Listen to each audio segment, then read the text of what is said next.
হতাশা না অজুহাত? আপনি অজুহাত দিচ্ছেন। হতাশা বলে কোনো কিছু নেই। আপনি অজুহাত দিচ্ছেন আপনার না পারা কাজগুলো। আপনি অজুহাত দিচ্ছেন আপনার বয়স অনুযায়ী, আপনার সিচুয়েশন অনুযায়ী, আপনার লাইফে যেগুলো আপনি অর্জন করতে পারেননি সেগুলা আপনি অজুহাত দিচ্ছেন যে আপনি হতাশ। আপনি প্রকাশ করছেন যে আপনি হতাশ। কিন্তু আসলে এই হতাশাটা আসলো কীভাবে? আপনি যেগুলা অর্জন করতে পারেননি বা আপনি যেমন চাচ্ছেন আপনার লাইফ তেমনটা যখন চলছে না, তখনই আপনার মধ্যে হতাশা বা ডিপ্রেশন এই ওয়ার্ডগুলো আসছে, বা ডিপ্রেস এইভাবে আপনি থিঙ্ক করছেন। কিন্তু আপনি চিন্তা করে দেখেন যে এগুলো আসতেছে হলো আপনি শুধু শুধু ফাকিং টাইম নষ্ট করে বেড়াচ্ছেন এর জন্য।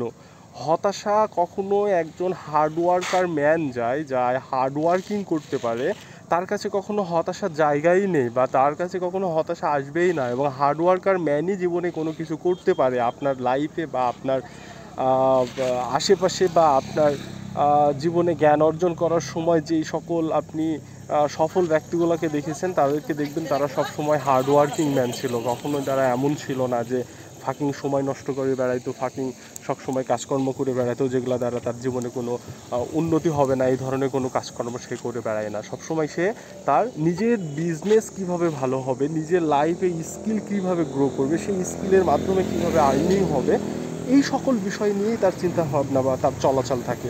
আর আপনি কি করেন? আপনি শুধু আপনার টাইম নষ্ট করেন, আপনি শুধু আপনার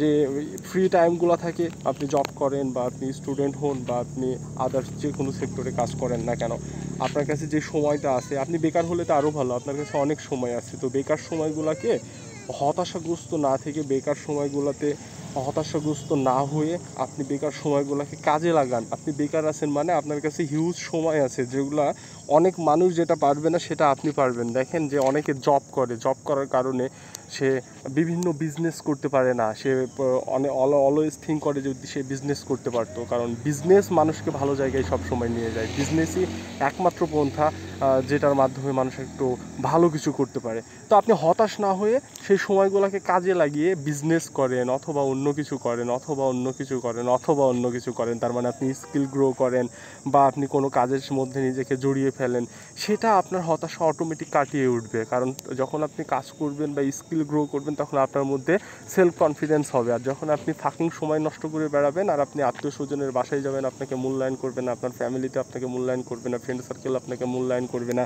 এই ধরনের সিচুয়েশন আপনার জীবনে যত আসবে আপনি তত আরও হতাশাগ্রস্ত হয়ে যাবেন। তো হতাশাগ্রস্ত কিন্তু অ্যাকচুয়ালি আপনি আপনার জীবনে নিয়ে আসছেন।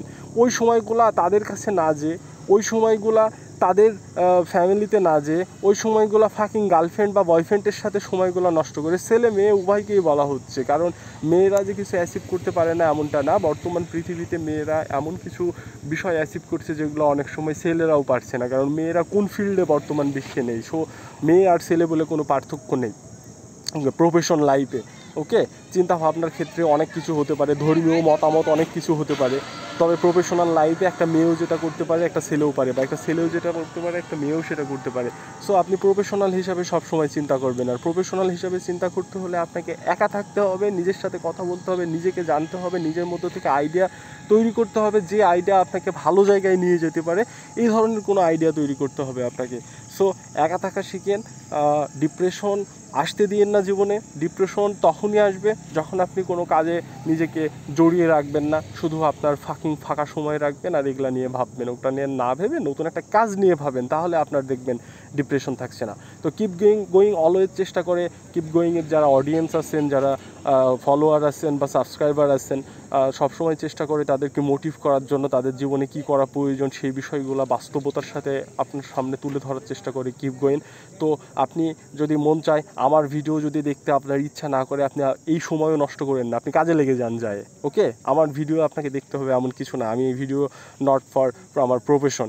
সো আমি ভিডিও করি আমার ভালো লাগা থেকে, আমার ভিডিও করি আমার সামনে যেগুলো ঘটে সেগুলো দেখে আমাকে যখন খারাপ লাগে সেই বিষয় নিয়ে। যেমন দেখেন যে আপনি সারাদিন আপনার ফেসবুকে বা আপনার ইনস্টাগ্রামে বা আপনার ইউটিউবে আপনার সারাদিনের মধ্যে কত ঘন্টা আপনি স্পেন্ড করেন, একদিনকার এই আওয়ারটা আপনি কাউন্ট করে দেখেন যে এটা 5 ঘন্টা, কারো ক্ষেত্রে 7 7 ঘন্টা, কারো ক্ষেত্রে 10 ঘন্টা, 2-4 ঘন্টা তো এটা একদমই মিনিমাম সবার কাছে থাকে। তো এই যে আপনি এই সময়গুলো ফেসবুকে হুদাই এই ব্লগ ওই ব্লগ দেখে সময় নষ্ট করছেন। হ্যাঁ, ফেসবুকে ভিডিও দেখেন, ইউটিউবে ভিডিও দেখেন আপনি, কিন্তু এই ব্লগ সেই ব্লগ দেখেন না।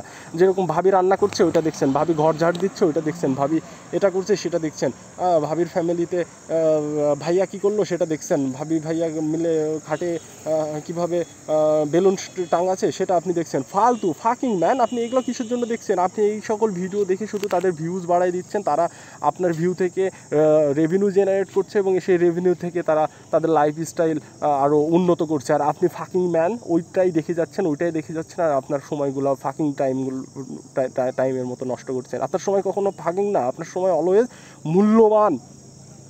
সময় দিয়ে মানুষ সব কিছু অর্জন করতে পারে। টাকা দিয়ে অর্জন পৃথিবীতে কি হয়েছে আমাকে দেখান তো।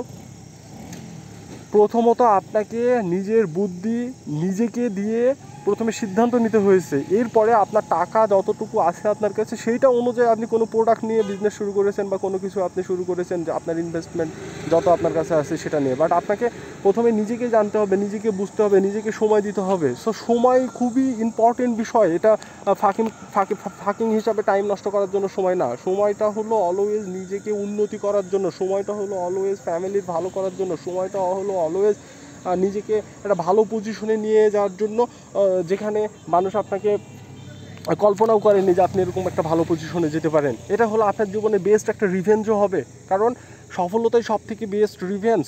অন্য কোনো পন্থা হতে পারে না। কেউ আপনাকে মেরেছে, তাকে যায় আপনি আবার মারলেন, হলো না। কেউ আপনার কোনো ক্ষতি করেছে, আপনি যায় আবার তার ক্ষতি করলেন, হলো না। আপনি তার মতোই হয়ে গেলেন, আপনি তার মতো না, আপনি আলাদা।